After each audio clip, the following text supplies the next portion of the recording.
Hi everyone, Anupama Eshwar YouTube ಚಾನಲ್ಗೆ ಸ್ವಾಗತ. So ನಾವಿವತ್ತೊಂದು special ಆಗಿರೋ ಒಂದು ಬೆಳೆ ಬಗ್ಗೆ ಮತ್ತು ಅದರಿಂದ ಮಾಡುವಂಥ ಒಂದು ಡಿಶ್ ಬಗ್ಗೆ, ಹಾಗೆಯೇ ಇದು ವಾರ್ಷಿಕವಾಗಿ ಒಂದೇ ಸರಿ ಸಿಗುವಂಥದ್ದು, ಲೈಫಲ್ಲಿ ಒನ್ ಟೈಮ್ ತಿನ್ನುವಂಥದ್ದು. ಒನ್ ಟೈಮ್ ಅಲ್ಲ, ಇಯರ್ಲಿ ಒನ್ಸ್ 2 ಟೈಮ್ಸ್ ತಿನ್ನುವಂಥದ್ದು. ಸೊ ಇದನ್ನು ನಾವು ಕಳಲಿ ಅಂತ ಹೇಳ್ತೀವಿ. ಇದು ನನಗೆ ಊರಿಂದ ಪಾರ್ಸಲ್ ಬಂದಿದೆ, ಅದಕ್ಕೋಸ್ಕರ ಇದನ್ನು ಲೈವ್ ಆಗಿ ಹೆಂಗಿರುತ್ತೆ ಅಂತ ನಿಮಗೆ ತೋರ್ಸೋಕ್ಕೆ ಆಗ್ತಾಯಿಲ್ಲ. ಸೊ ನೆಕ್ಸ್ಟು ಸಿಕ್ಕರೆ ಅದ್ರ ಪಿಕ್ ಹಾಕ್ತೀನಿ. ಇದನ್ನು ನಾವು ಮಲೆನಾಡಲ್ಲಿ ಕಳಲಿ ಅಂತ ಕರಿತೀವಿ, ಬೇರೆ ಕಡೆ ಕಣಿಲೆ ಅಂತಲೂ ಕರೀತಾರೆ.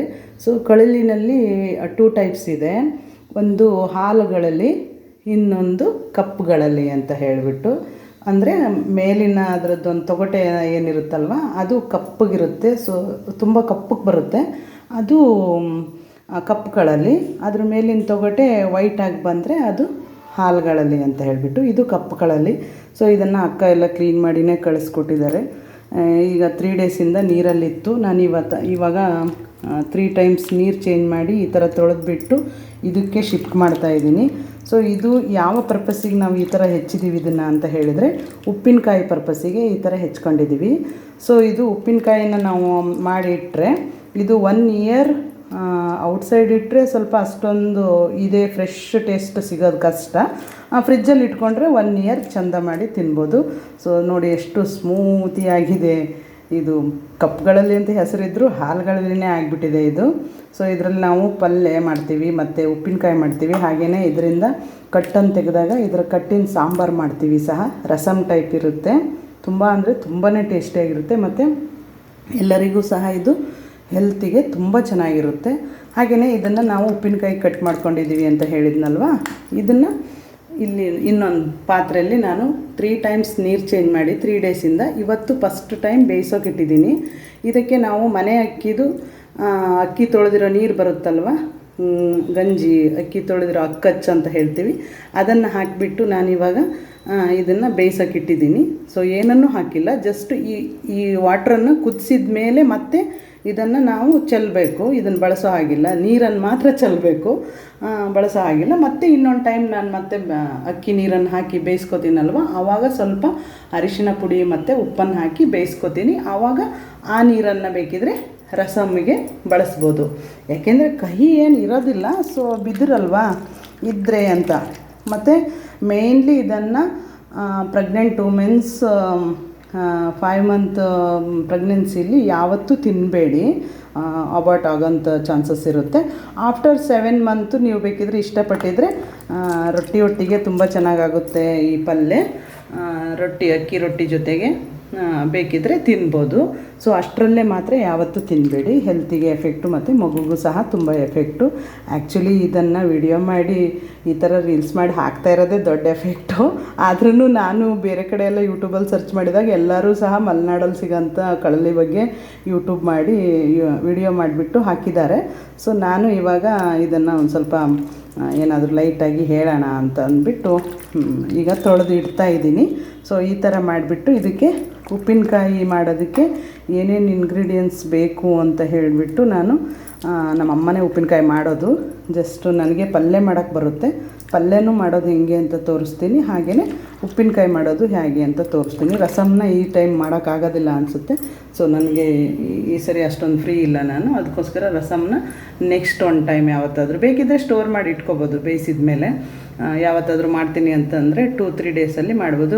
ಜಸ್ಟ್ ಒಂದು ಐಟಮ್ಸನ್ನು ಇದರಿಂದ ಒಂದು ಕಳಲೆಯನ್ನು ನಾವು ಕಾಡಿಂದ ತಂದಿದ್ದೀವಿ ಅಂತ ಹೇಳಿದರೆ ಅದರಿಂದ ಒಂದು ಆಹಾರನ ನಾವು ರೆಡಿ ಮಾಡ್ಕೊಂಡು ತಿನ್ನಬೇಕು ಅಂತ ಹೇಳಿದರೆ 4 to 5 ಡೇಸ್ ಬೇಕೇ ಬೇಕು, ಕಾಯಲೇಬೇಕು. ಅವತ್ತೇ ತಿನ್ನೋಕ್ಕೆ ಯಾವತ್ತೂ ಸಾಧ್ಯನೇ ಇಲ್ಲ. 3 ಡೇಸ್ ನೀರಲ್ಲೇ ಇರುತ್ತೆ, 1 ಡೇಸು ಬೇಯಿಸ್ಬಿಟ್ಟು ನೀರು ಚೆಲ್ಲೋದು. ಆಮೇಲೆ ನಾವು ಅದಕ್ಕೆ ಏನು ಟೇಸ್ಟ್ ಬೇಕು ಅದನ್ನೆಲ್ಲ ಮಸಾಲೆ ಪದಾರ್ಥ ಹಾಕ್ಕೊಂಡು ತಿನ್ನೋಂಥ ಪ್ರೊಸೀಜರ್ ಇರುತ್ತೆ.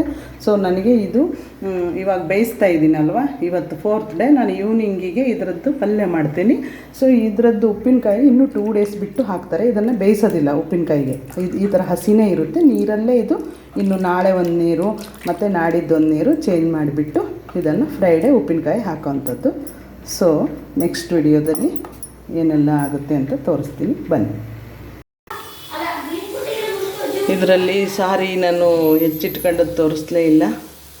ಈರುಳ್ಳಿ, ಬೆಳ್ಳುಳ್ಳಿ ಮತ್ತು ಕರಿಬೇವು ಸೊಪ್ಪು ಮತ್ತು ಹಸಿ ಮೆಣಸಿನ್ಕಾಯಿ ಇದನ್ನೆಲ್ಲ ಆಯಿಲಲ್ಲಿ ಫ್ರೈ ಮಾಡ್ಕೊಂಡು ಸ್ವಲ್ಪ ಎಳ್ಳು, ಕೂರೆಸೆಣ್ಣೆ ಎಳ್ಳು ಅಂತ ಬರುತ್ತಲ್ಲ, ಅದನ್ನು ಪೌಡ್ರ್ ಮಾಡ್ಕೊಂಡು ಇದಕ್ಕೆ ಹಾಕ್ಕೊಂಡು ಉಪ್ಪು ಹಾಕ್ಕೊಂಡು ಬೇಯಿಸ್ಕೊತಾ ಇದ್ದೀನಿ. ಇದಕ್ಕೀಗ ನೆಕ್ಸ್ಟ್ ಕಳಲೆ ಹಾಕಬೇಕು.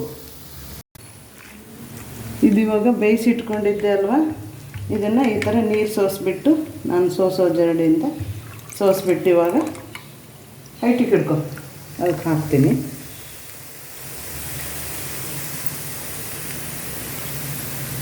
ಇದು ಕಿಡಿ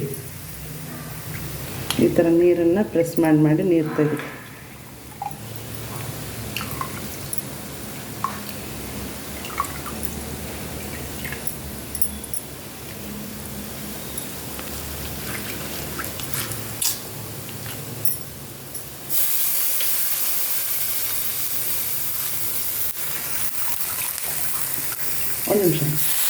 ಒಂದು ನಿಮಿಷ ಕೂಸಿ.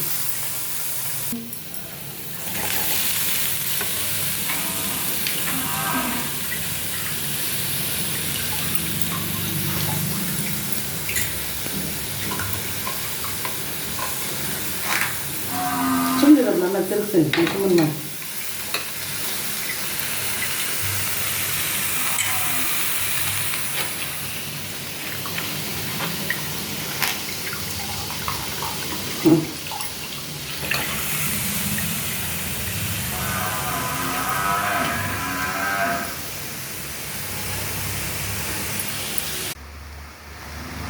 ಇದು ಇವಾಗ ಆಗಿದೆ. ಸೊ ರೊಟ್ಟಿ ಜೊತೆಗೆ ಇದನ್ನು ನೋಡಿ ಈ ಥರ ಕಾಣಿಸುತ್ತೆ. ಎಷ್ಟು ಚೆನ್ನಾಗಿದೆ, ನ್ಯಾಚುರಲ್ಲಾಗಿ ತುಂಬ ಟೇಸ್ಟಿಯಾಗಿರುತ್ತೆ. ಒಂದು ಸಾರಿ ಮಾಡ್ಕೊಳ್ಳಿ, ಎಲ್ಲಾದರೂ ಸಿಕ್ಕಿದರೆ.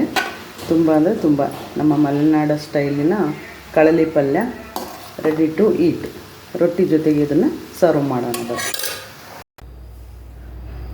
ನೋಡಿ ಇದು ಕಳಲೆ ಉಪ್ಪಿನಕಾಯಿ. ಸೊ ಇದರ ರೆಸಿಪಿ ಬೇಕು ಅಂತ ಹೇಳಿದರೆ ಕಮೆಂಟ್ ಮಾಡಿ, ನಾನು ಹೇಗೆ ಮಾಡೋದು ಅಂತ ಹೇಳ್ತೀನಿ. ಇದು ಮಾಡಾಗಿದೆ. ಇದನ್ನು ನಾವು ಫ್ರಿಜ್ಜಲ್ಲಿ 1 ಇಯರ್ ತನಕ ಸ್ಟೋರ್ ಮಾಡಿ ಇಡ್ಬೋದು. ತುಂಬ ಚೆನ್ನಾಗಿರುತ್ತೆ ಕಳಲೆ ಉಪ್ಪಿನಕಾಯಿ. ಅದು ತಿಂದವರಿಗೆ ಗೊತ್ತು. ನೋಡಿ ತುಂಬ ಚೆನ್ನಾಗಿದೆ, ತುಂಬ ಕ್ರಿಸ್ಪಿಯಾಗಿ ಕರುಮ್ ಕುರುಮ್ ಸೌಂಡಲ್ಲಿ ತುಂಬ ಚೆನ್ನಾಗಿರುತ್ತೆ. ನೋಡಿ ಇದು ನಮ್ಮ ಮನೆ ಕಳಲೆ ಉಪ್ಪಿನಕಾಯಿ. ಬೇಕಾಗಿದ್ದರೆ ಕಮೆಂಟಲ್ಲಿ ತಿಳಿಸಿ. Thank you. ನೋಡಿ ಫೈನಲಿ ಕಳಲೆ ಪಲ್ಯ ಮತ್ತು ಅಕ್ಕಿ ರೊಟ್ಟಿ, ಒಳ್ಳೆ ಗುಡ್ ಕಾಂಬಿನೇಷನ್ನು. ಬನ್ನಿ ತಿನ್ನೋಣ. ಹಾಗೆಯೇ ಈ ವಿಡಿಯೋ ಇಷ್ಟ ಆಗಿದ್ದರೆ ಲೈಕ್ ಮಾಡಿ, ಶೇರ್ ಮಾಡಿ, ಹಾಗೆಯೇ ಕಮೆಂಟ್ ಮಾಡಿ. Thank you.